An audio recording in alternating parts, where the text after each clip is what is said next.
Buonasera a tutte e a tutti, buon 2 giugno, buona festa della Repubblica. Prima di iniziare questa giornata però ho una notizia che riguarda soprattutto i componenti del nostro comitato provinciale. Stamattina è venuto a mancare Ivano Micoli, quindi io vi chiederei, che era un componente del nostro comitato provinciale, si è sentito male l'ultima volta proprio quando abbiamo fatto la commemorazione alle carceri, da lì è stato spesso in ospedale e quindi vi chiederei un attimo, un minuto solo di raccoglimento in sua memoria.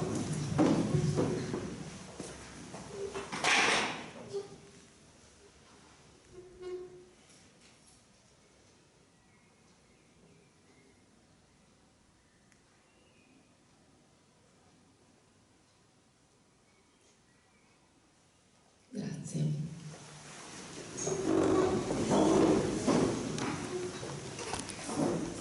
Come vi dicevo, oggi è una giornata veramente di felicità perché celebriamo 2 compleanni, i 78 anni della Repubblica e gli 80 anni della nostra ANPI.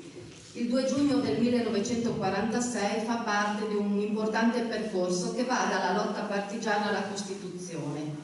Tra la liberazione del 25 aprile 1945 e la Costituzione, che è stata promulgata il 27 dicembre del 1947, c'è il 2 giugno 1946, data del referendum istituzionale che ha sancito la nascita della nostra Repubblica Italiana.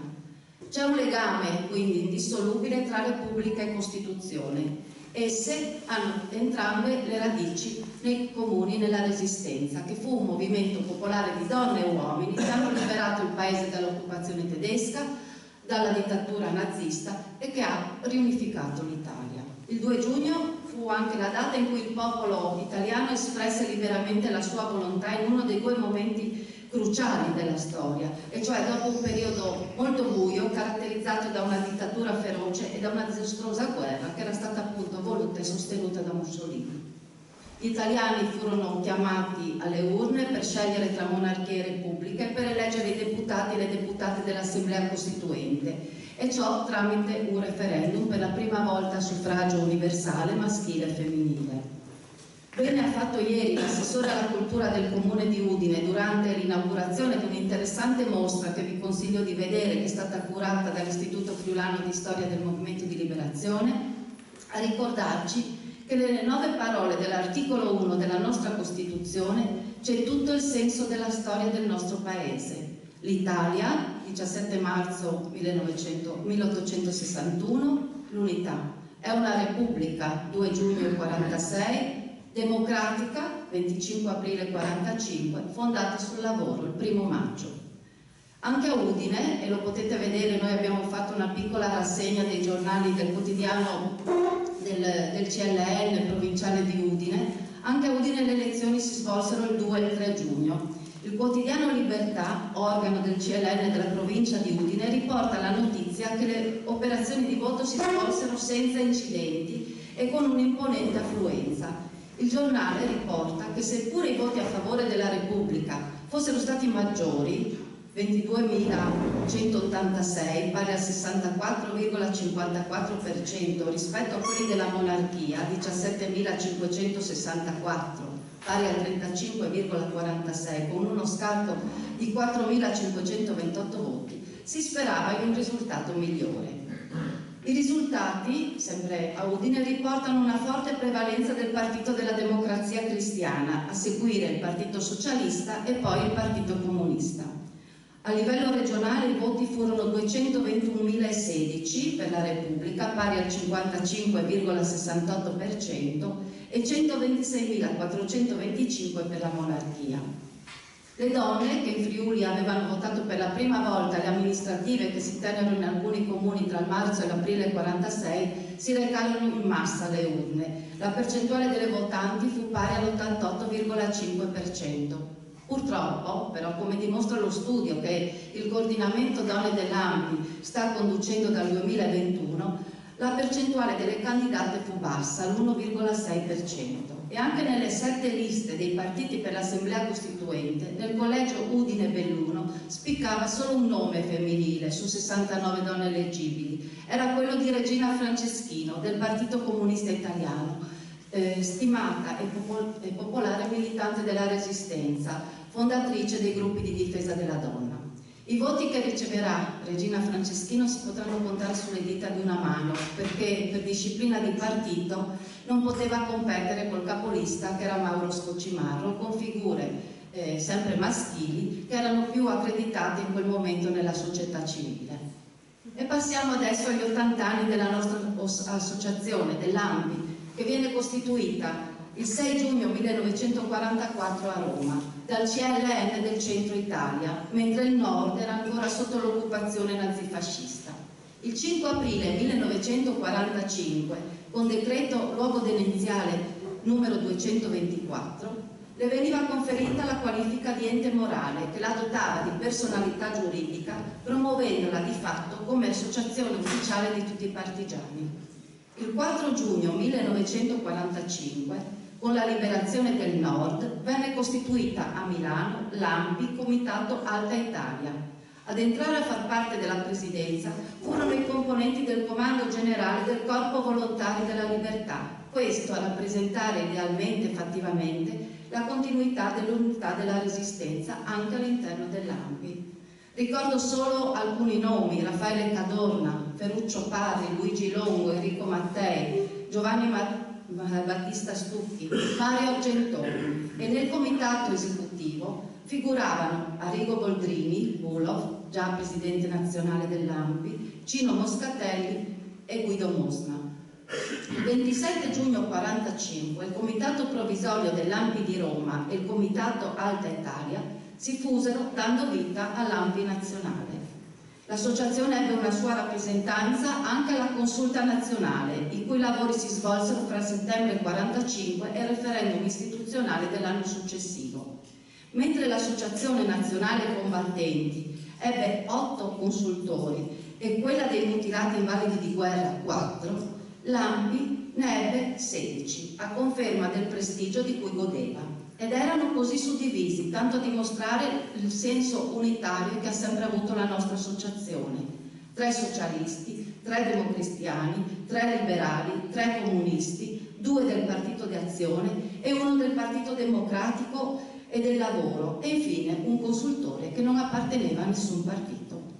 A Udine, il 20 luglio 1945, si procede alla costituzione provvisoria del comitato provinciale e il 1 agosto si riunisce per la prima volta questo comitato per discutere dell'organizzazione delle sezioni ANPI in ogni comune, che a norma di statuto deve contare almeno 30 partigiani. Pensate quanti erano i partigiani quella volta, se si pensa alle sezioni con almeno 30 partigiani.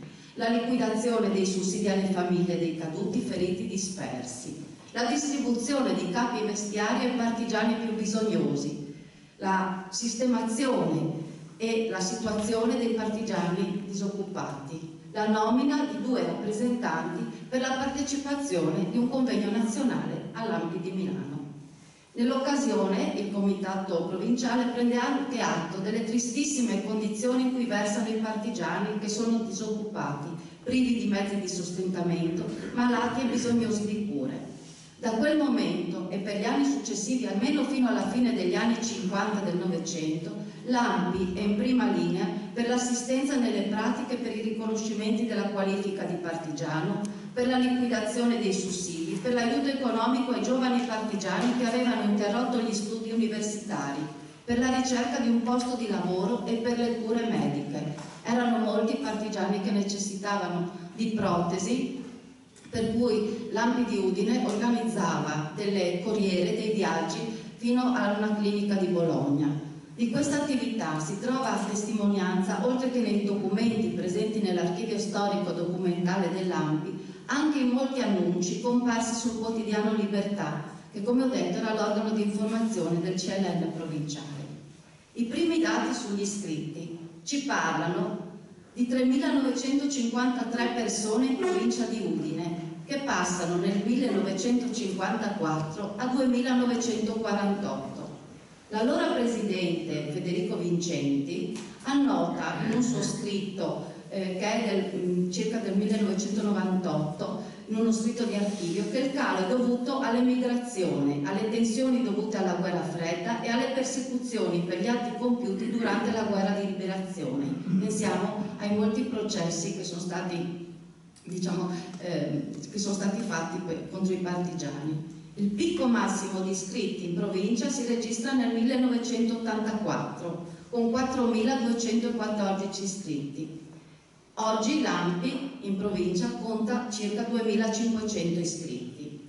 Nel primo congresso che si tenne a Udine nel 1948 venne eletto presidente provinciale Giovanni Padovan, medaglia d'argento al valor militare, che fu tra i primi organizzatori del movimento partigiano.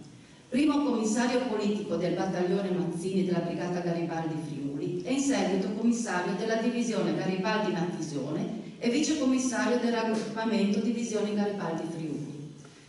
Fu lui, in quella veste, che assieme a Mario Lizzero il 7 maggio 1944 firmò gli accordi internazionali tra la resistenza italiana e quella jugoslava. Nel congresso del 1952 viene eletto alla presidenza Francesco Rampolla del Tindaro, detto Roncioni come nome di battaglia, ufficiale di collegamento della divisione Osopo Friuli col CLN provinciale e comandante della 4ª Brigata Osopo dislocata in Val Tramontina. Ecco, c'è da dire, e questo è documentato anche, che per accordo all'interno del comitato provinciale c'era l'alternanza tra un partigiano della Osopo e un partigiano della Garibaldi per alternarsi nella presidenza. Nel 1956 gli succede Giovanni Battista Angeli, nome di battaglia Bastian, commissario politico delle brigate del Fronte della Gioventù della divisione d'assalto Garibaldi Natisone. E nel 1964 è la volta del nostro indimenticabile Federico Vincenti, che nel 1943 faceva parte della Marina Partigiana, che navigava tra le isole della Dalmazia, aggredendo con le tattiche di guerriglia le imbarcazioni e i presidi dei tedeschi. Rientrato in terraferma, fece parte della divisione Garibaldi Italia, che sotto il comando partigiano jugoslavo attaccò i nazifascisti a Spalato, Sebenico e a Zara. Per la sua attività Vincenti fu decorato dal Ministero della Difesa con 3 croci di guerra, un distintivo d'argento per la lunga navigazione in acque nemiche imbarcato su siluranti e insignito dalla Repubblica Jugoslava con il serto d'oro dell'Ordine della Fratellanza e dell'Unità.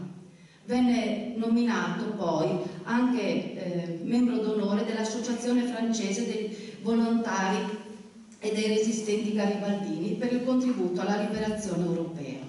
Come potete vedere è stato un grande partigiano.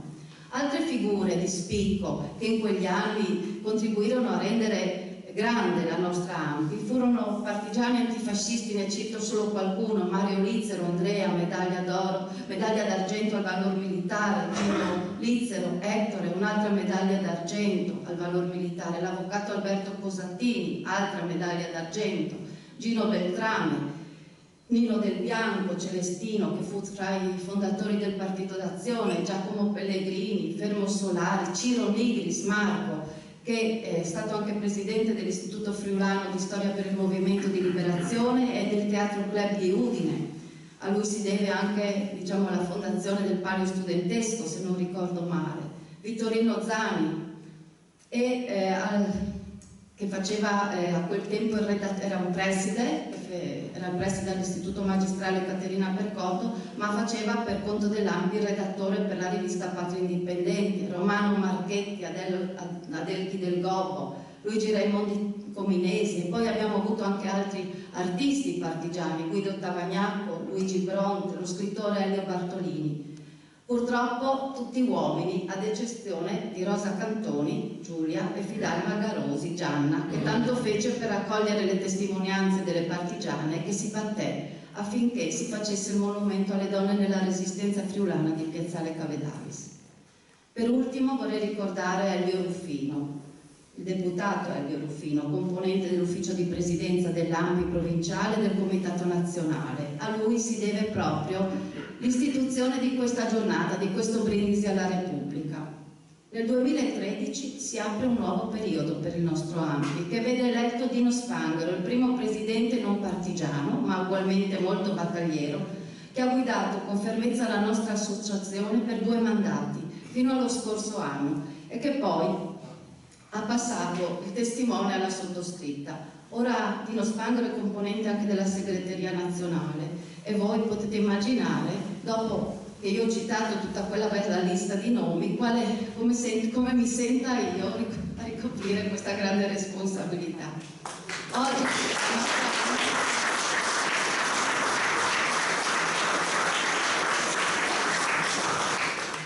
Oggi la nostra ampia a livello nazionale conta 153.700 iscritti. Siamo in ascesa e siamo ancora in prima linea nella custodia e nell'attuazione dei valori della Costituzione, quindi della democrazia e nella promozione della memoria di quella grande stagione di conquista della libertà che fu la Resistenza.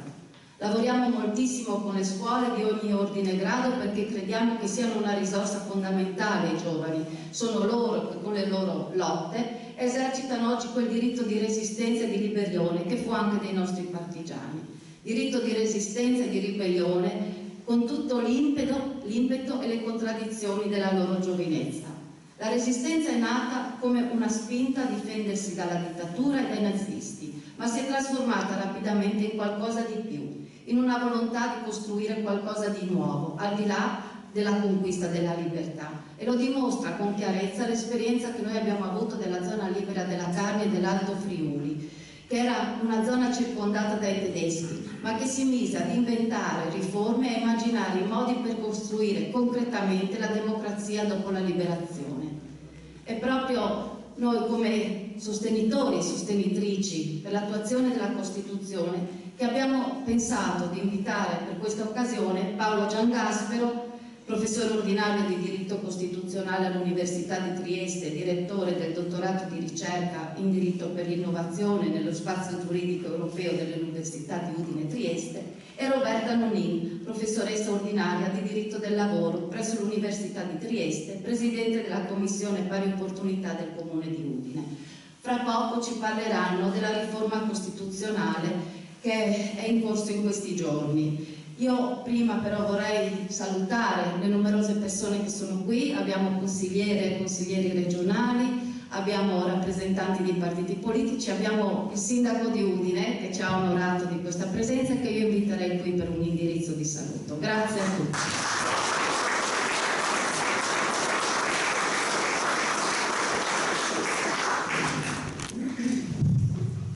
Allora, bentrovate, bentrovati. Porto volentieri il saluto di tutta la città, dell'amministrazione, in questo 80° compleanno, che appunto denuncia come tra l'altro l'associazione, nonostante abbia 80 anni, sia viva e portatrice di cose importanti. Stavo pensando, finché parlava la Presidente, che mio padre 80 anni fa aveva 20 anni ed era purtroppo internato in un campo di concentramento in Germania perché aveva deciso di non arruolarsi, il 25 settembre aveva deciso di non arruolarsi con l'esercito nazista. Pensate, il 90%, mi ricordò mio padre, decise di andare in campo di concentramento in Germania, dove fermavano in pochi, anche perché non c'era la convenzione, Mussolini non aveva firmato la convenzione con la Corte Internazionale e tutti i militari italiani soffrivano la fame nei campi di concentramento. E stavo pensando che mentre mio padre era là, il nostro terzo cugino, che porta il mio cognome, e purtroppo era partigiano e morì proprio a Campodarsio. Infatti si tratta a Campodarsio, che è a pochi chilometri dal mio paese nativo, che è Cuttarolo, c'è una via intestata proprio a Bettoni, che era questo partigiano. Quindi voglio dire che la nostra libertà è passata attraverso il sacrificio di centinaia di migliaia di ragazzi e ragazze che hanno pagato con la loro vita. E questa mattina, quando ho letto il giornale, ho mandato i complimenti al nostro collega ordinario di storia Zannini, perché oggi sul Messaggero Veneto ha commentato le parole della Meloni circa il fatto che Matteotti fu ucciso da una squadrista. E vi voglio leggere che cosa le riflessioni di Zanini perché sono profonde, e questo spiega anche perché poi Fratelli d'Italia nel simbolo, lo stesso simbolo dei post-fascisti, Almirante, di AM e adesso, perché un conto è dire che non si è più eredi, un conto è che i simboli sono fondamentali. Ecco. Allora, affermare che il deputato socialista Polesano fu ucciso da squadristi fascisti, tra virgolette, non solo ricalca pericolosamente la sentenza del processo farsa contro i manovali dell'omicidio, che li mandò colpevoli di omicidio per intenzionale e li condannò a pene ridicole, ma accredita una visione buonista del fascismo, secondo la quale Benito Mussolini avrebbe accettato le violenze squadriste per immettere ordine in un'Italia squassata dai disordini politici e, una volta ristabilita la legalità, avrebbe egli stesso depotenziato lo squadrismo che, nel momento in cui si trovò al potere, era ormai diventato inutile e dannoso. Fa parte della stessa operazione di ridipintura del fascismo, come sistema che fece anche delle cose buone e che si macchiò di tragici errori solo per la subalternità a Hitler. Insomma, una narrazione edulcorante e riconciliante del nostro passato, dal quale è prudente espungere tutti gli estremismi, sia quelli degli squadristi fascisti, sia ben inteso dell'idea di antifascismo. I fatti raccontano invece un'altra storia, come riconobbe Mussolini nel suo famoso discorso del 3 gennaio del 25, nel quale egli si assunse la responsabilità politica, morale, storica di tutto quanto è avvenuto. Se fu lo statista, tra virgolette, Mussolini a rivendicare la paternità dell'uccisione di Matteotti, perché togliergli questo vanto e assegnarlo solo alla manovalanza dell'assassinio agli squadristi fascisti? Ecco, questo secondo me è appunto una riflessione importante, perché noi abbiamo in questa Repubblica che è stata fondata sulla Resistenza, abbiamo un Presidente del Consiglio appunto che minimizza, e abbiamo un Presidente del Senato che a casa sua ha il busto di Mussolini. Quindi è opportuno che a distanza di 80 anni teniamo alta la bandiera dell'antifascismo e teniamo vigili, perché la libertà, come insegna anche la guerra che adesso è in essere in Ucraina, è sempre un bene prezioso che va difeso. Quindi buon compleanno all'ANPI, buon complimenti alla Presidente che ha tanta energia e tanta voglia di continuare, e grazie a tutti che siete presenti.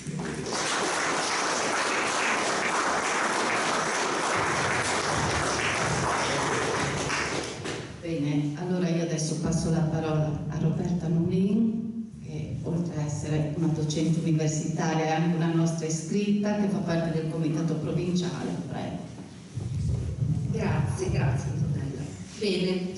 Buon pomeriggio a tutti e a tutti, è un grandissimo piacere per me essere qui in questa occasione nella quale celebriamo non solo il compleanno dell'ANPI ma appunto la festa della nostra Repubblica, e penso sia davvero importante farlo con delle riflessioni che sono ancorate al presente. Lo diceva bene prima la Presidente Lestani, per l'ANPI ieri come oggi la Costituzione è un faro, è una guida, è un insieme di principi e di valori che si vogliono difendere e preservare, di cui si vuole diffondere la conoscenza. E noi adesso siamo in un momento storico molto particolare, quindi riflettere su quello che sta succedendo, riflettere al nostro interno, innanzitutto penso all'ANPI, ma poi come in un evento pubblico come oggi parlarne appunto all'esterno e discutere quanto sta succedendo mi sembra estremamente importante. E poi per me è un grandissimo piacere introdurre qui nella sede ANPI di Udine per la prima volta, però spero non sarà senz'altro l'ultima, il collega e amico Paolo Giangaspero, con il quale ormai c'è una consuetudine quasi trentennale, no? Di incontro, di lavoro presso l'Università di Trieste. È veramente un onore e un piacere presentarvelo. Il curriculum di Paolo è un curriculum lunghissimo, quindi mi scuserà se ometterò alcuni passaggi. Paolo è professore ordinario presso l'Università di Trieste in diritto costituzionale, però oltre a questo ruolo appunto di studioso di questa materia così importante, ha avuto anche ed ha tutta una serie di ruoli importanti all'interno dell'Ateneo. Li ricordo random, e mi perdonerà se ne dimentico qualcuno, perché Paolo è stato preside della facoltà di giurisprudenza, senatore accademico, componente del consiglio di amministrazione e anche tuttora forse Paolo, no? Dell'Università di Trieste, ha avuto importanti incarichi nell'ambito di organismi, strutture che si occupano della valutazione della ricerca e naturalmente ha svolto anche tutta una serie di attività didattiche di vario tipo al di là dell'insegnamento della sua materia. Infatti è stato ricordato che in questo momento è il direttore del corso di dottorato Interateneo in Scienze Giuridiche, che ha però quella denominazione complessa che è stata detta per il diritto e per l'innovazione dello spazio giuridico europeo, che vede unite l'Università di Udine e di Trieste in un comune dottorato che ricomprende tutte le scienze giuridiche, quindi un incarico anche particolarmente impegnativo anche sotto il profilo della direzione della gestione delle scelte strategiche per far crescere questo dottorato, che è un canale importante, no, per i nostri studenti e studentesse più brillanti, per avvicinarli poi ai percorsi della vita accademica. La sua attività di ricerca è un'attività ricchissima. Non riuscirei a ricordare tutti i suoi lavori, però ricordo quelli che sono i filoni di ricerca a cui Paolo ha dedicato lavori monografici importanti, articoli su riviste, tra l'altro fa parte dei comitati scientifici di riviste molto prestigiose, ricordo una, Le Regioni Uno, che è una rivista importante di classe A che forse voi, alcuni di voi conoscono, non è naturalmente l'unica. Dicevo degli interessi di ricerca. Lui si occupa di vari ambiti all'interno del diritto costituzionale, in particolare ha dedicato studi molto interessanti ed importanti ai temi della giustizia costituzionale, dei principi costituzionali in materia di organizzazione e attività dei pubblici poteri, quindi degli organi. Si è occupato di diritto costituzionale comparato, si è occupato di diritto costituzionale regionale, ha dedicato attenzione ai temi dei diritti fondamentali, anche un filone coltivato anche dal suo maestro, il professor Sergio Bartoli, l'attenzione al tema dei diritti fondamentali della Costituzione. Questo si è tradotto, come vi dicevo, in una serie di lavori monografici che si sono occupati anche, uno di questi in particolare, di un'analisi molto attenta su quelle che è l'attuazione via amministrativa delle sentenze normative della Corte Costituzionale, quindi sono anche questioni giuridiche particolarmente raffinate ed importanti che riguardano poi la traduzione, no, dei principi della giurisprudenza della Corte all'interno poi dell'operato degli organi.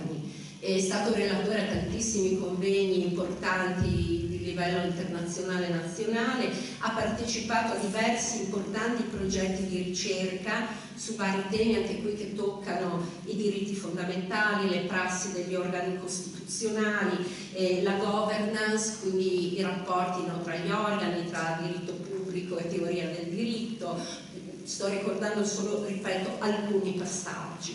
Quindi, come vedete, sì, mi invita e vi ringrazio, però volevo dirvi proprio, darvi un quadro del suo lavoro, proprio anche perché possiate apprezzare la ricchezza dei percorsi di studio e di ricerca a cui ha dedicato ormai 30 anni, no, di lavoro all'università.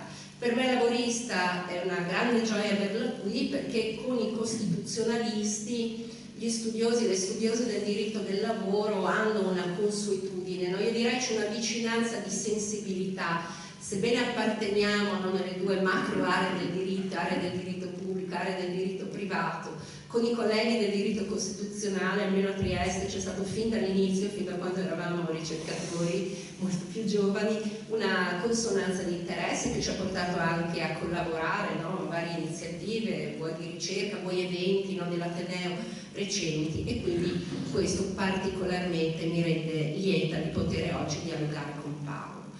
Ovviamente la gran parte del lavoro ci spetterà a lui, perché avendo un costituzionalista così eminente con me non mi azzarderei a intervenire su profili specifici. Le amiche e le amiche dell'Anti sanno che l'ho già fatto in altre occasioni, ma oggi approfittiamo di avere invece con noi la dottrina costituzionalistica, quindi il mio ruolo sarà un po' di dialogare, no, con Paolo, di porre una serie di questioni che toccano questo quadro così di riforme articolato, un po' disordinato che abbiamo in questo momento davanti agli occhi, per cercare di vedere, no, se possiamo avere delle linee quantomeno, no, delle direttrici di riflessione su quello che sta succedendo e su quelle che sono anche le questioni complesse che probabilmente ci vedranno chiamati tra un po' di tempo ad un voto tramite il referendum costituzionale.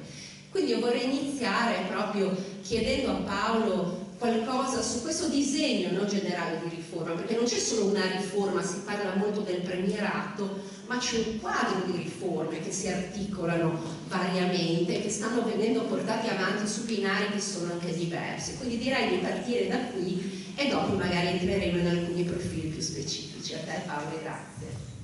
Grazie a te, grazie a voi per avermi chiamato. Non sono io quello che ti ha detto. Allora, vorrei cominciare con qualche piccolo dato di contesto, anche per collocare questa riforma in un dibattito che va avanti da tanti anni, ma proprio da tanti. Io sono anziano, ormai purtroppo, mi sono laureato più di 30 anni fa e quando mi sono laureato alla fine degli anni 80 si cominciava a discorrere di riforme costituzionali. Qualcuno forse si ricorderà di un libro abbastanza famoso di Pasquino, diceva restituire lo scettro al principe, tutte quelle cose. Da quella volta, sotto traccia qualche volta e sopra traccia altre volte, il tema della riforma costituzionale è stato via via più urgente e più presente nel dibattito pubblico, ma è stato declinato in maniere un pochino diverse. Cosa intendo dire? Intendo dire che i primi movimenti verso una riforma costituzionale tendevano a perseguire la linea di una riforma largamente condivisa, di una riforma che non fosse la bandiera di uno schieramento politico. Ci ricordo che ci sono state una serie di commissioni che hanno provveduto a studiare o a mettere in cantiere o in qualche modo a prefigurare riforme costituzionali a partire da una commissione vecchissima di cui nessuno si ricorda più, commissione Bozzi, bicamerale Bozzi, 1983-85, vedo capelli bianchi, quindi qualcuno si ricorderà chi era Aldo Bozzi, che non ha praticamente lasciato traccia, pochissimo, del dibattito pubblico, e ricordo che due camerali, De Mita Iotti 93-94 e il bicamerale D'Alema 97-98. Allora, quell'atteggiamento verso la riforma costituzionale, con tutti i limiti che tutti i processi verso la riforma hanno, tendeva sostanzialmente a cercare un'unità, cioè tendeva sostanzialmente a cercare una riforma largamente condivisa. C'erano tutti dentro queste commissioni, l'obiettivo era raggiungere una maggioranza sufficiente anche a scongiurare il referendum, se volete, nel senso che voi forse sapete che ai sensi dell'articolo 138, se la riforma costituzionale passa con oltre 2/3 della maggioranza in Parlamento, non si può dare luogo al referendum. Poi ci sono dei dettagli che però trascuro, insomma si cercava comunque di raggiungere un consenso ampio. Da quel tempo ad oggi è un po' cambiato il dibattito sulla riforma costituzionale, nel senso che la riforma costituzionale è diventata una cosa di parte in qualche modo. Ciascuno schieramento, questo vale per tutti, non solo per la Meloni, è valso per la Meloni, è valso per Berlusconi a metà del primo decennio del 2000, è valso anche per Renzi, la riforma del 2016. Quindi sostanzialmente a fare del tema della riforma costituzionale un pezzo della piattaforma programmatica di un partito che aspirasse ad andare al governo. Questa roba qua è una cosa pericolosa, che non fa bene alla Costituzione, perché sostanzialmente sembra che ciascun partito debba avere, ciascuna forza politica debba avere una sua idea di Costituzione, e se tutto va bene che la Costituzione si cambia ogni volta che cambiano i governi, cambiano gli orientamenti del governo. E questo non fa bene alla Costituzione, nel senso che finisce per delegittimare un pochino l'autorità della Costituzione, l'autorevolezza, se vogliamo, l'autorevolezza della Costituzione. Rispetto a queste cose però, due grandi progetti di riforma costituzionale, quello Berlusconi della metà del primo decennio degli anni 2000 e quello Renzi del 2016, erano molto diversi, se volete sapere che ho votato diversamente per uno per l'altro, ma indifferente questo, sono stati tutti e due fermati dallo strumento referendario, nel senso che il referendum ha avuto luogo ed è stato un referendum che ha dato esito negativo, cioè ha bloccato la riforma costituzionale, ha fatto il suo mestiere. Il referendum di cui l'articolo 138 è, come diciamo noi cioè quello è un referendum positivo, cioè gioca a favore di chi non vuole cambiare, non di chi vuole cambiare. L'unico caso di referendum che è andato in porto è stato il referendum sulla riforma costituzionale del 2001, che è una riforma stramba su cui mi faccio più o meno lo stipendio, perché studio prevalentemente diritto regionale adesso, che ha in qualche modo cambiato l'architettura del regionalismo italiano. Anche quello era passato a stretta maggioranza, poi il popolo ha detto di sì, perché erano altri tempi, ma quello era un massimale, una specie di cascame delle vecchie bicamerali, alcuni pezzi delle vecchie bicamerali erano entrati in quella riforma. Quindi il referendum ha avuto questo ruolo di freno. Questo ruolo di freno del referendum è stato, qui vengo un pochino a parlare del progetto Migliore Parlamento, ha avuto buon esito anche perché erano mega riforme quelle del 1995-96, insomma, proprio più quella del 2016, Renzi. C'erano riforme che toccavano pezzi giganteschi della Costituzione, tanti articoli, tante cose. Rispetto a quelle riforme, questa riforma invece non è così. È una riforma apparentemente piccola, nel senso che ha pochi articoli e tocca pochi articoli della Costituzione. Guardate bene, questo non significa che abbia anche delle conseguenze piccole, semplicemente è piccola. Primo, è piccola. Secondo, è spiegabile molto facilmente in termini di slogan, perché lo slogan che sarà usato, se mai si arriverà al referendum, non è detto si arrivi, può darsi anche si arrivi prima, insomma, se mai si arriverà al referendum, lo slogan sarà: volete voi eleggere, volete voi avere la vostra parola, che la vostra parola, che il vostro voto determini chi vi governa?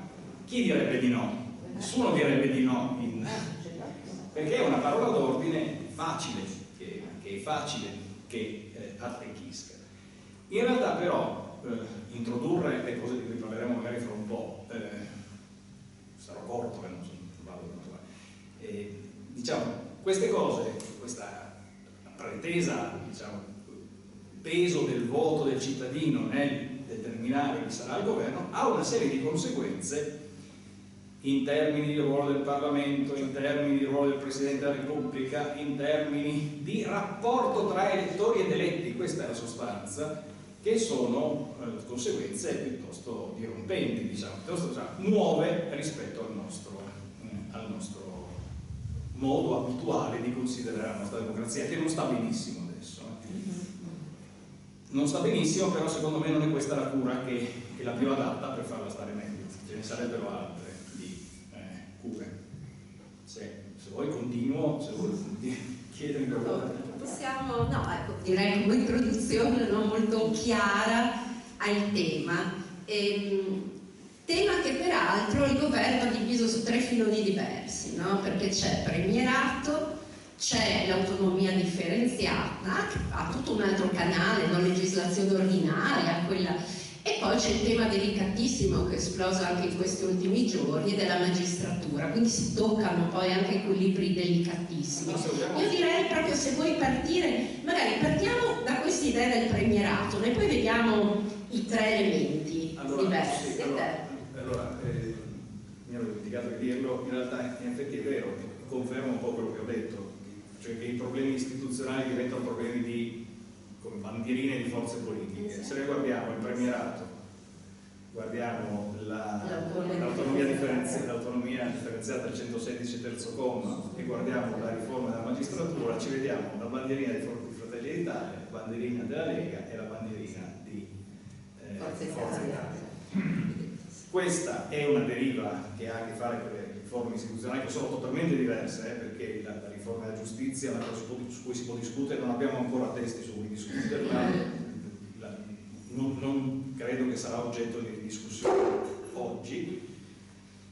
La riforma del regionalismo differenziato non è, a stretto rigore di termine, una riforma costituzionale, nel senso che non occorre cambiare la Costituzione, si potrebbe attuare la Costituzione in un suo articolo che è rimasto lettera morta per tanti anni, ma con conseguenze di grande peso anche lì, in termini di equilibrio tra territori, di perequazione, di solidarietà, di distribuzione della ricchezza, eccetera. E poi c'è questa riforma qua che è targata, diciamo così, Fratelli d'Italia, il premierato, che fra l'altro è, rispetto alle piattaforme programmatiche del partito del nostro Presidente del Consiglio dei Ministri, una specie di mezzo ripiego, perché il parola d'ordine è il presidenzialismo. Questa roba qua non è presidenzialismo, non presidenzialismo nel senso in cui lo si intende comunemente, cioè nel senso degli Stati Uniti d'America, è una cosa diversa. Se volete vi dico da dove salta fuori o a che cosa assomiglia questa cosa. Allora, questa cosa è una delle cose, come la Ferrari probabilmente, che l'Italia avrebbe come unico al mondo, nel senso che l'unica esperienza di cui osservo memoria tra i paesi di democrazia progredita, democrazia liberale, che aveva provato questa strada, cioè l'elezione diretta del primo ministro, del presidente del Consiglio dei Ministri, è stata quella di Israele, che l'ha provata tra la metà degli anni 90 del secolo scorso, l'ha presa e l'ha mollata all'inizio del 2000, quindi è durata pochissimo. Se invece vogliamo trovare in casa nostra un diciamo così, richiamo a un meccanismo di organizzazione dei pubblici poteri simile a quello che si vuole produrre in questa riforma, lo possiamo trovare in casa nostra. Questa riforma somiglia un po', anzi somiglia abbastanza, anzi si è ispirato un po' a come funzionano le cose nelle regioni ordinarie, ma anche nelle regioni speciali, cioè quel meccanismo dell'elezione diretta del presidente della giunta regionale. E questo è un argomento che molto spesso usano coloro che sì, anche i colleghi che si sono in qualche modo spesi in favore di questa riforma. Si dice: tu popolo puoi votare direttamente per il sindaco, puoi votare direttamente per il presidente della giunta regionale, perché mai non dovresti votare direttamente per il presidente del Consiglio dei Ministri? La controobiezione a questo argomento è dire che il sindaco fa certe cose, il presidente della giunta regionale ne fa altre ancora, un pochino più importanti, le fa il Presidente del Consiglio dei Ministri. Qui siamo alla politica estera, qui siamo alle linee di politica economica, qui siamo alla politica fiscale, lavoro, insomma c'è un sacco quindi l'argomento di per sé non è estremamente, come dire, persuasivo da questo punto di vista. Se volete comincio a spiegarvi come funziona questa roba, ma si fa abbastanza presto in realtà, non occorre diciamo dilungarsi in troppi dettagli, fermo restando che se vi sfugge qualcosa, non capite o mi spiego male io, basta tirare sul ditino, io mi rispiego magari male di nuovo, insomma comunque l'ho sentito 2 volte.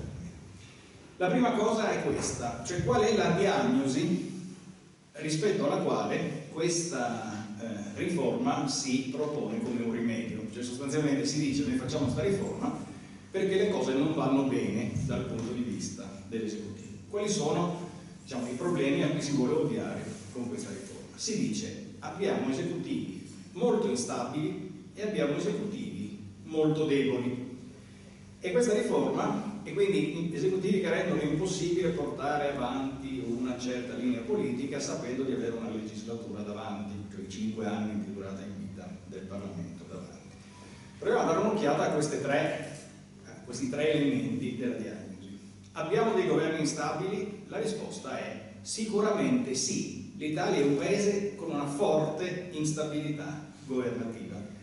Se voi provate a fare un esperimento, adesso non so, l'ho fatto recentemente, non si casca tanto lontani, dividete il numero di anni in cui ha funzionato la Costituzione per il numero di governi, avrete un risultato appena superiore a 1, il che significa sostanzialmente che la durata media di un governo in Italia è 1 anno o poco più. Fanno rumore, ultimamente si è allungata un pochino la vita dei governi, però sostanzialmente è questo. I governi sono molto propensi a cascare ogni momento. Ci sono stati tanti scioglimenti anticipati delle Camere, non è comune che le legislature finiscano nei 5 anni perché spesso si sciolgono prima, eccetera, eccetera. Questa cosa vuol dire che c'è stata così tanta discontinuità di linee politiche tra governo e governo? Mica detto, perché se noi guardiamo i governi della cosiddetta Prima Repubblica, a me non piace ragionare di Prima e Seconda Repubblica, una ne abbiamo, sarebbe bene tenersela. Se guardiamo diciamo così, le vicende dei governi ante patatrac del 93, diciamo così, noi vediamo sempre un solo partito al governo e in molti casi vediamo anche sempre le stesse figure a capo degli stessi ministeri.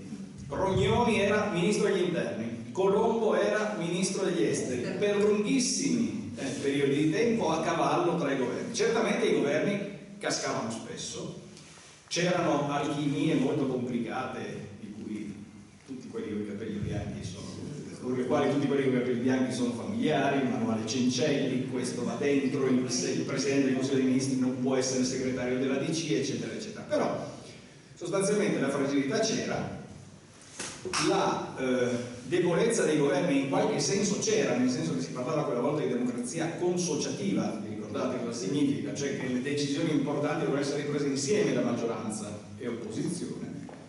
Questo sistema, rispetto al quale io sono totalmente del quale io sono totalmente un fautore, almeno in quegli anni lì, ha evitato che il paese si spaccasse. C'erano i comunisti, c'erano i democristiani, prima di spararsi addosso è meglio cercare di mettersi d'accordo. Si metterà d'accordo anche in Parlamento. Quindi sì, governi instabili, linee politiche che così instabili tutto sommato non erano, almeno nelle grandissime linee, certamente non governi forti nei confronti del Parlamento, non governi decidenti, non erano i governi all'inglese in cui il Parlamento fa quello che gli dice il governo doveva andare a negoziare in Parlamento. Finita questa prima fase, i governi sono rimasti abbastanza deboli, sono cambiate un sacco di leggi elettorali, ne abbiamo fatte più di tutti e una peggio dell'altra, ma comunque ne abbiamo fatte tante per cambiare un pochino le cose. I governi si sono un pochino allungati, sono un pochino meno deboli nei confronti del Parlamento, e io non starei a dire che oggi noi abbiamo un problema, questi ultimi anni, abbiamo un problema di debolezza del governo. Noi abbiamo un problema di malfunzionamento della nostra forma di governo, cioè dei rapporti tra governo e Parlamento, in cui ci rimette un po' il governo, ma ci rimette tanto il Parlamento.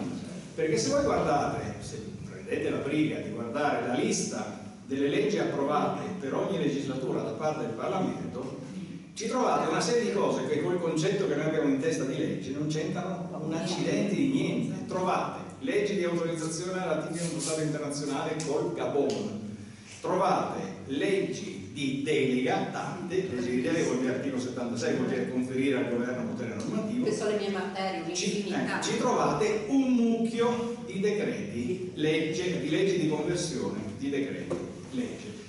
Questo significa che probabilmente il governo può fare quello che vuole, lo fa per vie un po' traverse.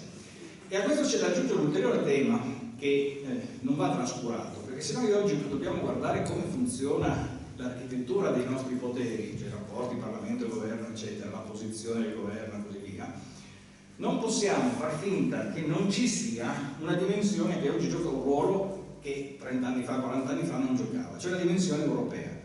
In Europa chi ci va a parlare? Al Consiglio, agli organi più importanti di indirizzo dell'Europa, chi ci va a parlare? Ci va a parlare il governo. E questo in qualche modo immediatamente, siccome l'Europa fa un sacco di cose, rafforza un pochino la posizione del governo. Quindi noi abbiamo dei meccanismi che non funzionano bene, non è necessariamente un governo debole, sono dei meccanismi che funzionano non bene, c'è probabilmente un governo più debole di quello che vorrebbe, un Parlamento più debole di quello che vorrei io, che vorrebbero altri. E questo spiega una serie di cose, non so, per esempio, non so se avete mai pensato, avete mai fatto caso, sicuramente chi si occupa di diritto in questi problemi si imbatte, che uno si trova di fronte all'articolo 1, comma 895 di una certa legge. Perché questo funziona? Perché il governo manda una proposta di legge al Parlamento, il Parlamento un po' ne discute, dopodiché lui mette un maxi emendamento, propone un maxi emendamento e ci mette solo la questione di fiducia. Siccome la questione di fiducia, questa è una tecnicalità, siccome la questione di fiducia si gioca sul singolo articolo, questo spiega che un articolo si compone di 900, 1000 commi, il che non è una buona cosa, diciamo. Queste sono le diagnosi, sono diagnosi in parte fondate, è vero che i governi sono instabili, in parte, diciamo così, probabilmente esagerate e un po' fuori centro, nel senso che non è tanto un problema di forza del governo, è un problema di riordinare un pochino i meccanismi di relazione tra governo e Parlamento. Se vogliamo scendere un pochino più, sporcarci le mani di olio e andare a vedere i dettagli di questa riforma, così come è uscita dalla Commissione Affari Costituzionali del Senato e così come oggi sta in via di discussione in assemblea al Senato, non siamo ancora vicini all'approvazione di questa norma, possiamo dire una serie di cose. Allora, in termini di dettagli della riforma. Allora, Io li dividerei in due o tre ambiti. Allora, primo ambito, la figura del Presidente del Consiglio dei Ministri. Cosa dice questa riforma e cosa cambia rispetto a quello che abbiamo noi adesso? Noi adesso abbiamo una cosa che tutti voi sicuramente conoscete, che è la seguente: che il popolo vota, manda i suoi rappresentanti in Parlamento, dopodiché si innescano dei meccanismi attraverso i quali il Parlamento esprime un suo governo. Questo può essere facile delle volte, è stato facile delle volte, con la Giorgia Meloni ovviamente è stato facile, nel senso che aveva vinto le elezioni di brutto e quindi non è stato difficile creare una maggioranza in Parlamento che sostenesse quel governo. Altre volte è molto difficile, fate un salto indietro di una legislatura, quando Bersani ha pareggiato le elezioni, in realtà alla fine le ha perse, il Conte 1 e il Conte 2, lì era molto più complicato esprimere un governo perché i voti in Parlamento erano più difficilmente riconducibili a una maggioranza che stesse in piedi. Come funzionerebbe nel caso che passasse questa riforma? Funzionerebbe in un modo del tutto diverso, nel senso che il popolo con una scheda sola, votando una volta sola, eleggerebbe il Parlamento, ma prima ancora eleggerebbe il Presidente del Consiglio dei Ministri. Ora, le due elezioni sono contestuali, questo lo dice la Costituzione, lo direbbe la Costituzione se passasse questa riforma, sono contestuali, ma non possono essere slegate l'una dall'altra. Cosa intendo dire? Intendo dire che perché questo sistema abbia una prospettiva di poter funzionare, occorre che quello che viene eletto Presidente del Consiglio dei Ministri abbia una maggioranza in Parlamento. Il che significa sostanzialmente che mentre una volta era il Parlamento che produceva il governo, qui in qualche modo finisce per essere quasi il contrario, cioè il governo, le elezioni, l'investitura diretta, disintermediata, come dice qualcuno, del Presidente del Consiglio dei Ministri, che produce un Parlamento che gli assomiglia, nel senso che chi si allea, chi si attacca al carro giusto si becca un premio, perché questo premio è essenziale al funzionamento di questa forma di governo. Nel senso che se il Presidente del Consiglio dei Ministri non ha la maggioranza in Parlamento non si può fare altro che tornare a votare, si scioglie e si rivota un'altra volta. Sono stato... Okay. Primo punto. Secondo punto, questo lascia impregiudicato, ed è un elemento su cui bisogna riflettere, un tema che è il tema della legge elettorale. Nel senso che la Costituzione non dice niente della legge elettorale, o non dice in realtà che la legge elettorale deve favorire in qualche modo, se volete ve lo leggo, ve lo avevamo insegnato, insomma, dice in qualche modo che deve favorire la formazione della maggioranza favorevole al Presidente del Consiglio eletto. La legge disciplina il sistema per l'elezione delle Camere del Presidente del Consiglio, assegnando un premio su base nazionale che garantisca una maggioranza dei seggi in ciascuna delle Camere alle liste e ai candidati collegati al Presidente del Consiglio nel rispetto del principio di rappresentatività e di tutela delle minoranze linguistiche. Questo significa quindi sostanzialmente che questa riforma costituzionale non è compatibile con qualunque legge elettorale. Una legge elettorale puramente proporzionale, questa roba qua, non può funzionare, perché ci vuole un collegamento tra... È la stessa cosa che succede presso le regioni, non so se avete votato in regione, voi avrete visto che se voi eleggete un presidente della giunta regionale, questo si trascina, ha un effetto trascinamento sul congegnato in modi diversi, ha un effetto trascinamento sulla composizione del Consiglio regionale in modo da dare una maggioranza. Come questo sarà fatto non si sa, nel senso che la legge elettorale non è una questione che si affronta a livello costituzionale. La legge elettorale è una legge ordinaria, bisognerà farla una volta che questa riforma passasse. E questa sarebbe la quinta, sesta, settima legge elettorale che mi tocca studiare, sono fastidiosissimo. Speriamo di no. C'è da aggiungere un punto a questo riguardo, che quindi ci vuole una legge elettorale che favorisca una maggioranza in favore del Presidente del Consiglio attraverso meccanismi di premi, eccetera, eccetera. Non sto a dilungarmi su come potrebbe essere una riedizione della legge Mattarella, potrebbe essere una riedizione della legge Calderoni, eccetera, eccetera. Però in almeno due occasioni la Corte Costituzionale ci ha detto state un po' attenti con i premi, perché i premi non possono trasformare una minoranza in una maggioranza, o almeno una piccola minoranza in una maggioranza.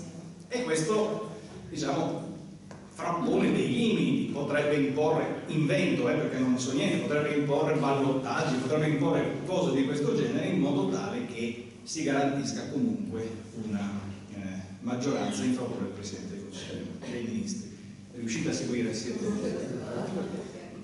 E come questo si farà non è dato saperlo, non si sa, nel senso che dovranno discuterne, se questa roba passa dovranno discuterne e fare una legge elettorale. Secondo punto, il Presidente del Consiglio eletto avrà sicuramente più poteri di quelli che oggi ha il Presidente del Consiglio dei Ministri. Voi sapete che oggi, per prassi costituzionale sostanzialmente costante, il Presidente del Consiglio dei Ministri può chiedere al Presidente che nomini un ministro, non può chiedere al Presidente di mandarlo via, cioè non esiste la revoca dei ministri. Questo testo, ed era anche abbastanza ovvio che fosse così, inserisce la possibilità di revoca dei ministri in favore del Presidente del Consiglio dei Ministri. In pratica, se noi andiamo un po' a guardare tra le righe, a vedere come funziona, diciamo così, la dinamica di questa forma di governo così come è descritta, così come è prevista da questo progetto, è così. Si vota per il Presidente del Consiglio dei Ministri, uno vincerà, questo uno verosimilmente avrà qualche straccio di maggioranza in Parlamento, il Presidente della Repubblica dovrà per forza dare l'incarico a questo qua. Poi c'è una cosa anche divertente, questo qua andrà alle Camere, chiederà la fiducia alle Camere, che probabilmente gliela daranno, però anche se non gliela danno, no, è previsto che il Presidente lo rimandi un'altra volta alle Camere, per vedere ci hai ripensato meglio, gliela dai di nuovo. Insomma, se non la ottiene neanche al secondo colpo, il Presidente della Repubblica è costretto a sciogliere le Camere, quindi a far rivotare per vedere se le cose vanno meglio. Se questo in sede di avvio, diciamo così, della legislatura. In corso della legislatura cosa può succedere? Quello che succede molto spesso in Italia. Allora, può succedere una cosa che non è mai successa in Italia e probabilmente non succederebbe neanche qui, cioè che il Parlamento votasse la sfiducia al governo. Cioè il Parlamento dice non mi fido più di te, caro governo, e quindi ti costringo ad andartene. In questo caso il progetto qua in esame prevede lo scioglimento automatico del Parlamento. È un po' quella cosa che succede anche a livello regionale, simul statum, simul cadens, si dice un po' diverso perché i meccanismi, il contesto è diverso, non si scappa, non è tanto lontano da questo. Quello che più probabilmente potrebbe succedere è che il Presidente del Consiglio dei Ministri decida di andarsene da solo. Questo è capitato un mucchio di volte in Italia, capita spessissimo in Italia, piuttosto che beccarsela nei denti in Parlamento, uno si dimette prima per evitare rogni. In questo caso che cosa succede? Succede che se il Presidente del Consiglio si dimette, può chiedere lo scioglimento, anche se si dimette da solo, senza voto di sfiducia, può chiedere lo scioglimento anticipato del Parlamento e il Presidente della Repubblica è costretto a pronunciarlo, quindi a sciogliere le Camere. Se non scioglie, cioè se il Presidente del Consiglio dei Ministri non esercita questo suo potere, o se il governo casca per morte, impedimento per non voglio portare scalogni a nessuno, morte, impedimento permanente o decadenza per qualche ragione da parte del Presidente del Consiglio, il Presidente della Repubblica ci dice può nominare una sola volta un nuovo Presidente del Consiglio del Governo purché sia un soggetto parlamentare eletto in collegamento con il Presidente del Consiglio uscente.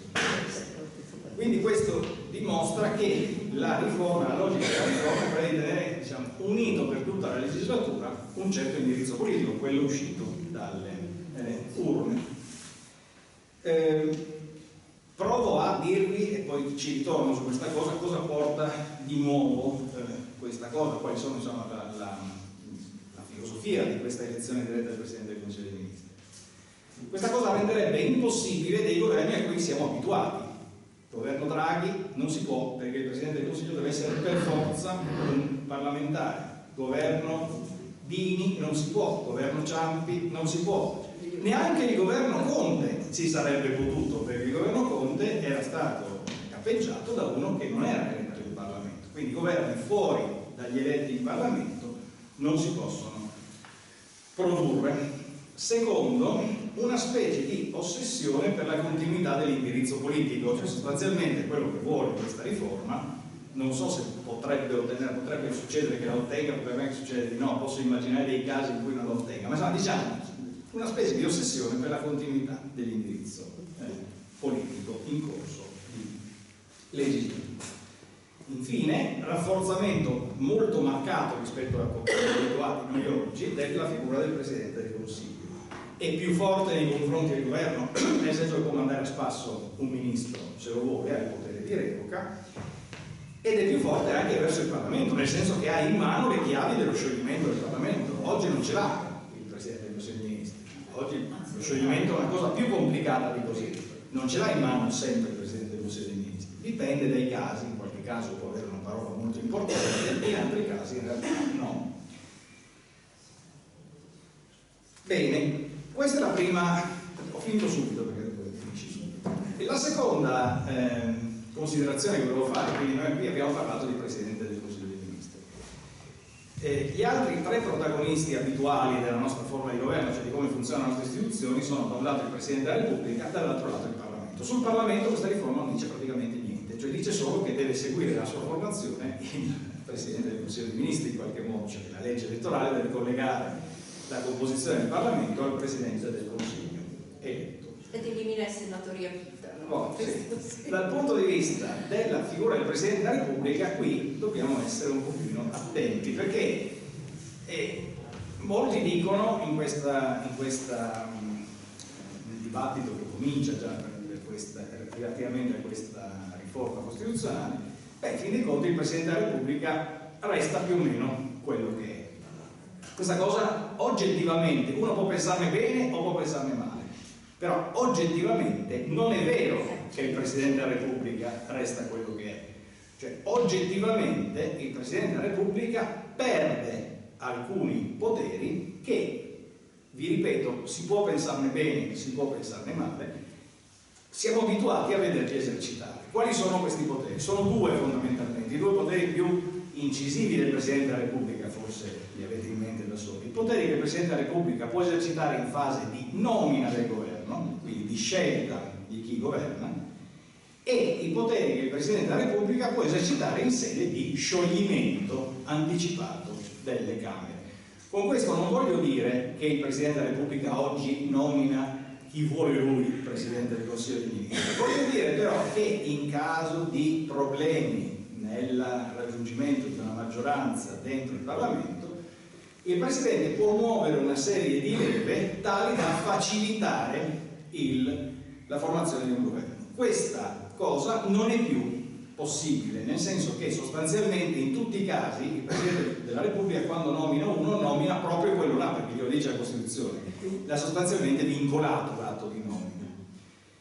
Più o meno la stessa cosa per lo scioglimento anticipato. Nomina e scioglimento lavorano insieme, cioè il Presidente della Repubblica può dire sciolgo le Camere, però non è vincolato a sciogliere le Camere a verificarsi di certe circostanze. Lo scioglimento è un'arma che consente al Presidente della Repubblica di mettersi in qualche modo nella posizione di favorire la formazione di maggioranza. Vi è chiaro questo punto? Ora, questi due poteri sostanzialmente sono levati al Presidente della Repubblica e quindi rispetto alla situazione che siamo abituati, cioè l'attività che ha fatto Mattarella, a quella che ha fatto Napolitano, a quella che hanno fatto altri presidenti prima di loro,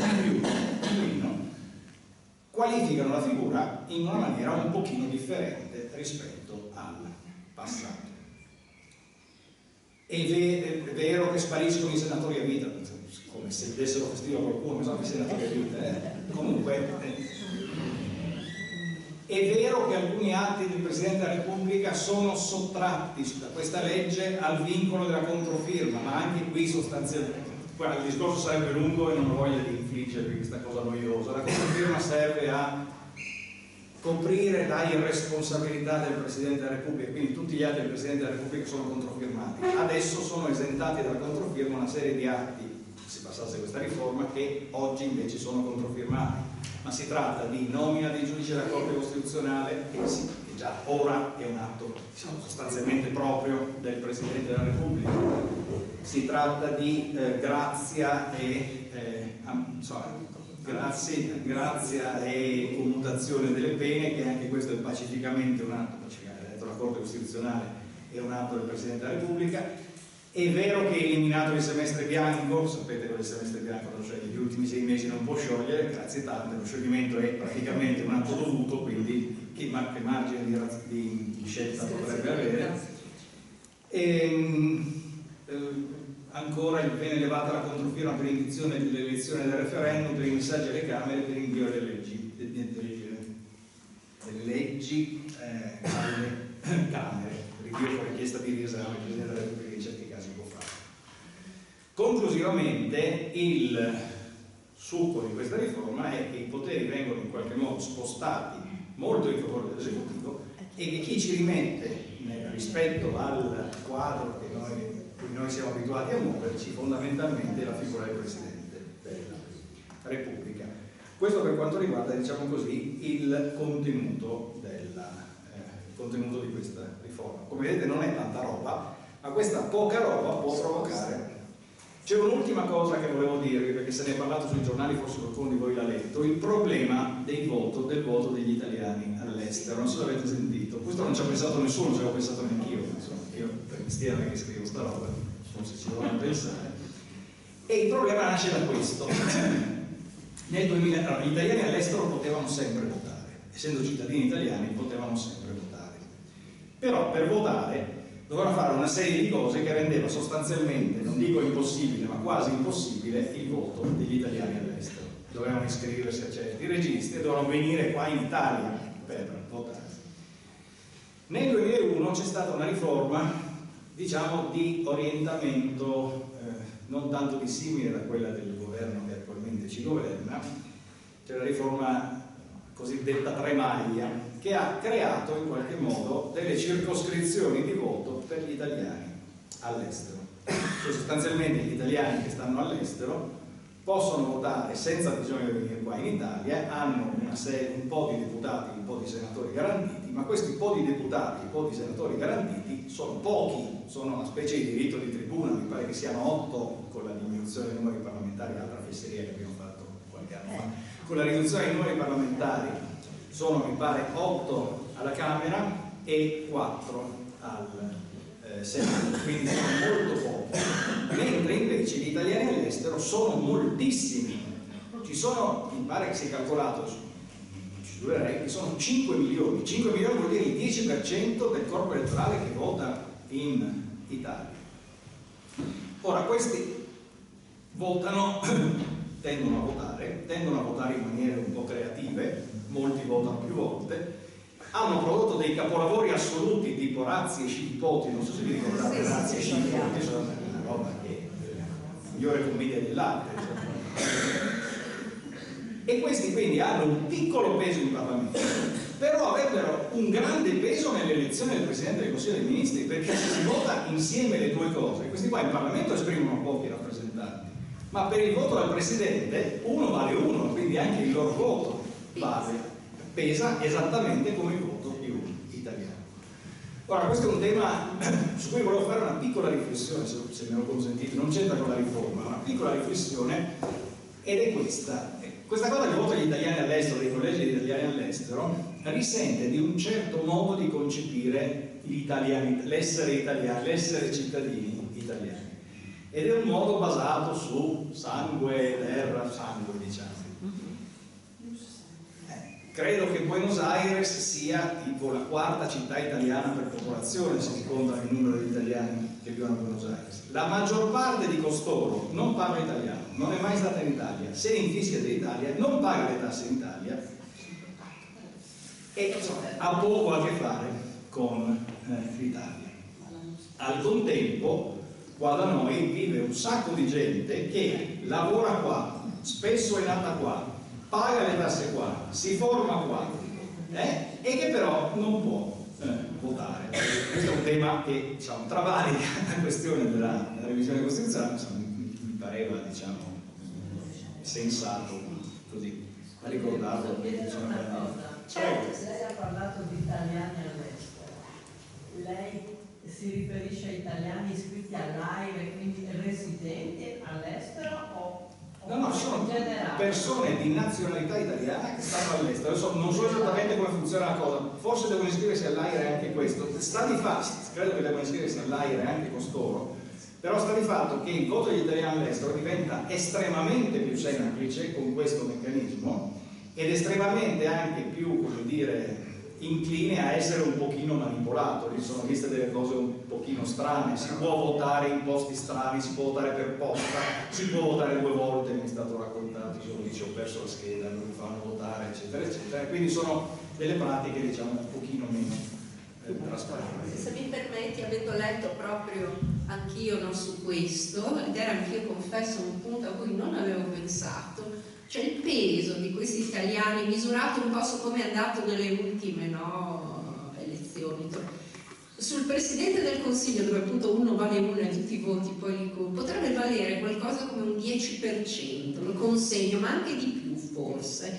Quindi veramente potrebbe spostare gli equilibri in modo pesantissimo e potrebbero esserci tutti quei rischi di brogli, di manipolazioni, nella trasmissione dei voti, magari, che possiamo immaginare. Quindi anche questo diventa un ulteriore motivo di preoccupazione, insomma, grave. Aggiungo solo che la ministra Casellati, che è una delle proponenti di questo, ha detto ah sì, è vero, ma rimedieremo in sede di legge elettorale. Io non credo che si possa fare in sede di legge elettorale perché ci sono dei vincoli costituzionali, insomma, dobbiamo scendere in dettagli che vi risparmio volentieri, ma non credo che si possa, anzi non credo che si possa risolvere in sede di legge elettorale, bisogna trovare qualche altro meccanismo per risolverlo. Io avrei anche finito, se non... Un'ultima cosa però te la dobbiamo chiedere, ringraziandoti perché sei stato veramente precisissimo. Una battuta credo sia dovuta non tanto sul discorso della magistratura, perché lì siamo all'anno zero, non dobbiamo capire come questo progetto andrà avanti, anche se qualche motivo, un po' di preoccupazione, non tanto di preoccupazione, direi è una riforma di cui forse non si sente la necessità nel modo in cui è stata costruita. Questa è una mia opinione, ma lasciamo stare il discorso della magistratura. Qualche battuta però sull'autonomia differenziata te la chiederei, se non altro come esperto proprio della materia, perché Paolo ricordava, ha studiato molto anche il diritto regionale. Una tua così opinione di fondo su questo progetto, che non è però costituzionale, lo sappiamo, perché è un progetto che è stato adottato con legge ordinaria. Giusto per concludere. Ho studiato molto il diritto regionale, anche troppo, sono un po' stufo. Comunque, tendenzialmente la questione è questa. L'articolo 116 della Costituzione, che è quello che prevede che 5 regioni siano a statuto speciale, tra cui la nostra, prevede anche un'altra cosa. Al terzo comma prevede che regioni che restano ordinarie, non diventano speciali, restano ordinarie, possano conseguire una serie di funzioni che oggi sono dello Stato, in tantissime materie. Non vi sto a fare l'elenco dove ci vedo poco, la Costituzione ce l'ho piccola, non mi sa, comunque in un sacco di materie. Prima del Covid era partita una iniziativa da parte di 3 regioni ricche e del nord, cioè Veneto, Lombardia ed Emilia Romagna. L'iniziativa era partita in maniere diverse. Il Veneto aveva proposto una serie di referendum, alcuni dei quali spettacolari, tipo volete voi l'indipendenza, eccetera. Il Conte ha detto ma si scema, e infatti li hanno bocciati, però uno di questi riguardava voi tu, cittadino veneto, che il Veneto si muova per ottenere queste materie in più. Una cosa simile ha fatta la Lombardia, l'Emilia Romagna non l'ha fatta, ha fatto con una deliberazione del Consiglio, una mozione del Consiglio regionale che invitava la giunta regionale ad andare a trattare. E si è cominciato a trattare. Dopodiché si era arrivati anche a delle cosiddette preintese, cioè sostanzialmente una mezza intesa tra lo Stato e le regioni, dopodiché è arrivato il Covid e tutto in qualche modo si è fermato lì. Finito il Covid, o tendenzialmente finito il Covid, si è ricominciato a ragionare di questa cosa. Si è detto la norma costituzionale è una norma incasinatissima. L'articolo 116,3 è di complicatissima lettura, non si capisce bene, non dà un procedimento che abbia un capo, una coda, dà un procedimento con molto a maglie larghe. Allora facciamo così, facciamo una legge che in qualche modo governi questo processo di acquisizione di nuove competenze. Questa legge è attualmente stata approvata dal Parlamento, credo dalla Camera, non mi ricordo, si chiama legge Calderoli, avete sentito parlare, e in parallelo si è avviato un altro processo che è un processo che si ritiene essenziale perché questo disegno possa essere portato a compimento, cioè la definizione dei cosiddetti LEP, cioè i livelli essenziali delle prestazioni che riguardano i diritti civili e sociali. Qual è? Adesso sono cose veramente complicate, ma insomma, in due parole qual è questa cosa? Qual è il tema di questa cosa? Il tema di questa cosa è che se le regioni acquisiscono maggiori funzioni, devono anche acquisire maggiori trasferimenti, maggiori fondi per poter esercitare queste funzioni. Ma quanti fondi? Per capirlo bisogna stabilire quanto costa una funzione. A questo servono i LEP, nel senso che misurano, diciamo così, il costo della funzione da trasferire, quindi il maggior trasferimento che sarà fatto alle regioni che ottengono queste maggiori competenze. La questione del cosiddetto regionalismo differenziato, regionalismo asimmetrico, eccetera, eccetera, è una questione ancora molto aperta, molto controversa e anche, diciamo, molto da prendere con le pinze, perché sostanzialmente dare più funzioni, più competenze a certe regioni potrebbe avere degli effetti negativi sulle sperequazioni territoriali. L'articolo 119 prevede forme di compensazione tra le regioni ricche e le regioni povere. Se ciascuna regione potesse spendere sul suo territorio tutte le tasse che sono tutto il gettito riscosso su quel territorio, la Basilicata non avrebbe gli ospedali, per esempio, tipo una regione a caso, spero che non ci sia basilicatesi, o la Calabria non avrebbe le scuole, il che significa che occorre immaginare meccanismi perequativi di solidarietà tra regioni. Il focus della polemica politica, non solo politica, poi ci sono stati anche cambi di orientamento su questo tema, il focus della polemica è, diciamo, realizzare questa cosa tenendo ferma comunque l'esigenza essenziale di perequazione. Qui non siamo vicinissimi ad arrivare a questa cosa, non è neanche detto che ci si arrivi, potrebbe anche darsi che non ci si arrivi. La legge è a buon punto, dopodiché la legge prevederebbe una serie di decreti legislativi che prevedono i LEP, modifiche degli statuti delle regioni che in qualche modo vedano di organizzare i procedimenti interni per richiedere questa cosa. Insomma, ci vorrebbe comunque un po' di tempo, però è una cosa in corsa, diciamo, una cosa che è stata in qualche modo avviata e che, vi ripeto, come del resto per questa non so dove va a finire, non sono sicuro che queste cose vadano effettivamente a finire nel senso voluto dai proponenti di queste cose. Anche perché il principio di solidarietà viene richiamato costituzionale, assolutamente. Non solo, lo stesso articolo 116,3 si richiama specialmente al 119, mentre le regioni speciali funzionano diversamente rispetto alle regioni ordinarie. Le regioni speciali hanno il sistema dei decimi, cioè di trattenimento in regione di una certa quota del gettito dei tributi, eccetera, eccetera. Lì non dovrebbe poter funzionare così. Detto diversamente, le regioni speciali restano speciali, le regioni ordinarie saranno ordinarie con qualcosa di più, ma saranno pur sempre regioni ordinarie. Fermo restando che se tutte diventano speciali, le speciali perdono un po' del loro senso. Se tutte diventano, diciamo, specializzate, le speciali perdono un po' del loro senso. Ma questo è un problema di tutt'altra natura, di tutt'altra complessità, e non me lo sento di infliggerlo. Grazie Paolo, concludiamo, sei stato davvero esaustivo.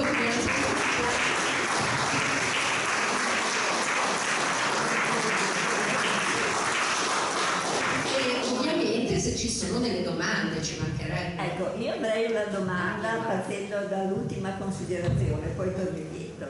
Ma proprio terra, l'autonomia differenziata. Ok, capisco perfettamente cosa vuol dire differenziata. Allora, io che ho insegnato faccio un'obiezione semplicissima.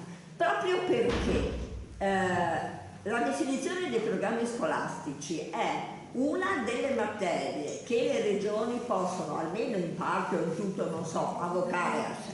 Mi chiedo, ma alla fine un diploma di scuola superiore ha o non ha valore legale? Evidentemente no. Allora, si può discutere se un diploma deve avere valore legale o meno, però vuol dire che un geometra diplomato in Friuli può non essere riconosciuto come tale in Sicilia e quindi ne consegue ordini professionali, allora una frammentazione incredibile. Allora, evidentemente la mia domanda è cui prodest, cioè ci vedo una tale malafede e una tale volontà di scardinamento del minimo dell'unità nazionale che mi chiedo, solo per avere uno scacchiere di regioni governate da forze politiche amiche del Presidente del Consiglio, o in una nazione così piccola come la nostra ritorniamo all'inizio dell'unità d'Italia, dove si pensava se fare una federazione, una confederazione, eccetera. È una domanda retorica la mia o no? No, come l'ha fatta è una domanda retorica, la risposta però non è così. Cioè, se lei vuole un mio pronostico, di solito i pronostici sbaglio, ma la questione del valore legale del titolo di geometra non si porrà. Non è quello il tema, non è quello il tema. I temi sono altri. Se noi guardiamo complessivamente come funziona il regionalismo oggi, non ci vediamo uno sbilanciamento in favore delle differenze, ci vediamo semmai uno sbilanciamento in favore dell'unità, e non credo che questa cosa qua porti a uno sbilanciamento in favore delle differenze tali. Cioè, capisco il senso dell'obiezione, ma non è quello l'approdo. Quello che potrebbe essere l'approdo è che la sanità in certe regioni funzioni tanto meglio rispetto a queste. O dico i servizi sociali, o dico una serie di... è già così, è già così. Però si rischia di estremizzare. È già così, potrebbe peggiorare, il problema è che questo possa peggiorare. Serie A e Serie B. Comunque non la vedo un po' distante questa. Ma allora tutto questo mi fa baradan per cosa? Per avere più funzioni. Più soldi. Funzioni più soldi. Sì, ma i soldi sono sempre al centro di questa cosa. Perché ci sono delle strutture, cioè noi abbiamo il versante finanziario non è esattamente la mia specialità, comunque grosso modo funziona così, dal punto di vista della distribuzione delle risorse fra centro e periferia non sono preparato stavolta. Diciamo ci sono delle strutture, spesa storica, spesa standard, costi standard, eccetera, eccetera. Spesa storica significa, ieri giusto ho sentito una collega che ne parlava, è utile averla sentita. Spesa storica significa sostanzialmente che uno ha soldi sulla base di quello che ha speso precedentemente. La spesa storica non incentiva a spendere di meno, anzi incentiva semmai a spendere di più per avere più soldi. E ci sono dei costi, se uno li analizza dal punto di vista, diciamo, della scienza delle finanze, della contabilità o delle scienze aziendalistiche, probabilmente è vero che certe prestazioni in contesti diversi hanno delle differenze di costo notevoli. A questo dovrebbero servire i LEP, i livelli essenziali delle prestazioni. Significa dire tu devi fare questo e fare questo costa questo. Cioè una specie di collegamento tra costo di una certa prestazione e possibilità di erogare un minimo di prestazioni. La nozione stessa di LEP, che è un brutto acronimo, vuol dire livelli essenziali delle prestazioni concernenti i diritti civili e sociali, è una competenza esclusiva dello Stato ai sensi dell'articolo 117 della Costituzione, e lo Stato deve esercitarla in maniera tale che ci sia almeno uno standard minimo di tutela su tutto il territorio nazionale.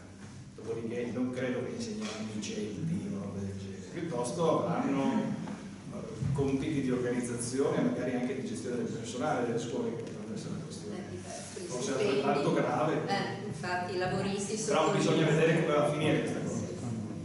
Sì, i lavoristi ad esempio dicono, no? Potrebbero crearsi veramente laboratori di serie A e serie B con livelli stipendiali molto diversi e anche con il rischio poi di impoverire territori con migrazioni interne di certe professionalità. Cioè il problema che abbiamo adesso di medici e infermieri che vanno all'estero noi lo potremo avere sui territori nazionali, no? Tra le diverse regioni. Qualche altra domanda o intervento? Io volevo innanzitutto ringraziare per l'intervento cristallino, grazie. E poi volevo chiedere... Magari è sbagliato,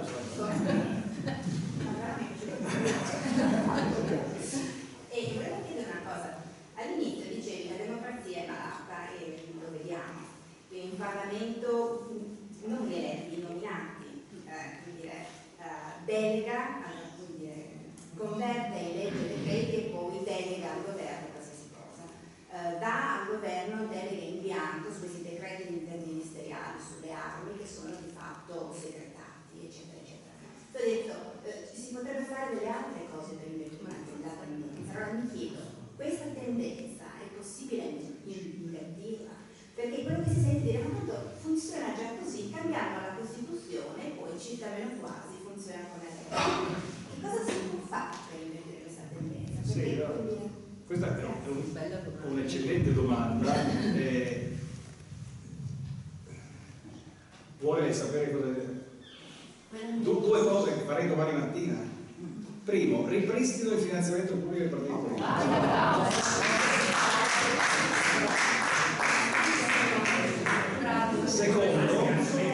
Secondo, una legge sui partiti che non è tabù, che in qualche modo, per così dire, dico subordini, ma insomma incentivi verso statuti che siano un pochino meno non statuti, cioè qualche democrazia interna nei partiti.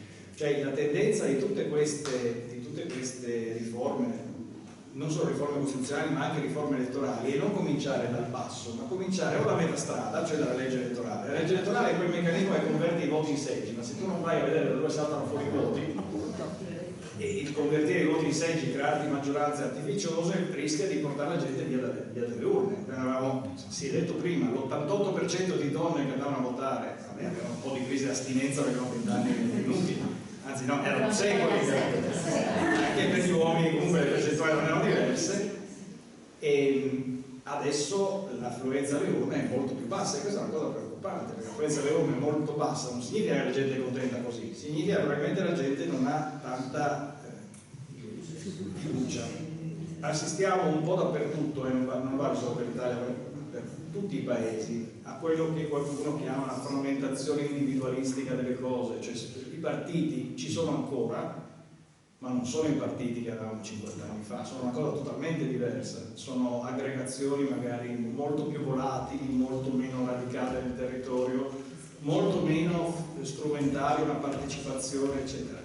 Qualcuno dice che non si può, perché le società post-industriali o quelle di internet funzionano così, però per provarci si potrebbe, e da lì bisognerebbe cominciare, cioè favorire la partecipazione dal basso piuttosto che andare a accrocchiare meccanismi che possono essere o meccanismi di trasformazione di voti in seggi, insomma di leggi elettorali, o meccanismi di funzionamento delle istituzioni che in qualche modo sembrano scavalcare il problema. Se siete una banda di individualisti, ogni individualista vota per uno, quell'uno prende tutto il potere a tutti gli individualisti e decide lui, e questo non è tanto bene, nel senso che non mi piace. Molto chiaro.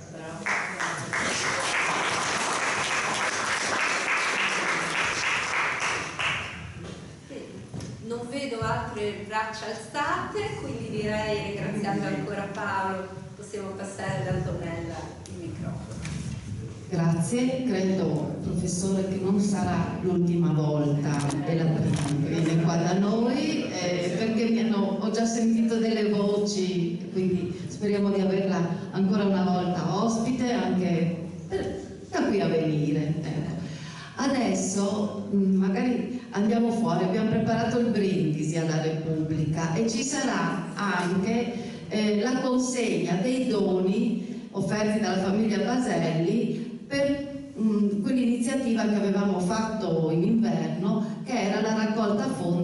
l'ospedale Franja, un ospedale che è in Slovenia, che era un ospedale partigiano che a causa di un'alluvione, quella dell'anno scorso, era stato totalmente distrutto, e quindi per la ricostruzione di questo ospedale, che è anche monumento nazionale, noi abbiamo fatto una raccolta fondi e c'è Roberta Corbellini poi che si occuperà della distribuzione di quella lotteria che avevamo fatto quest'inverno. Quindi se vogliamo accomodarci fuori facciamo un brindisi tutti assieme, e grazie ancora a Roberta.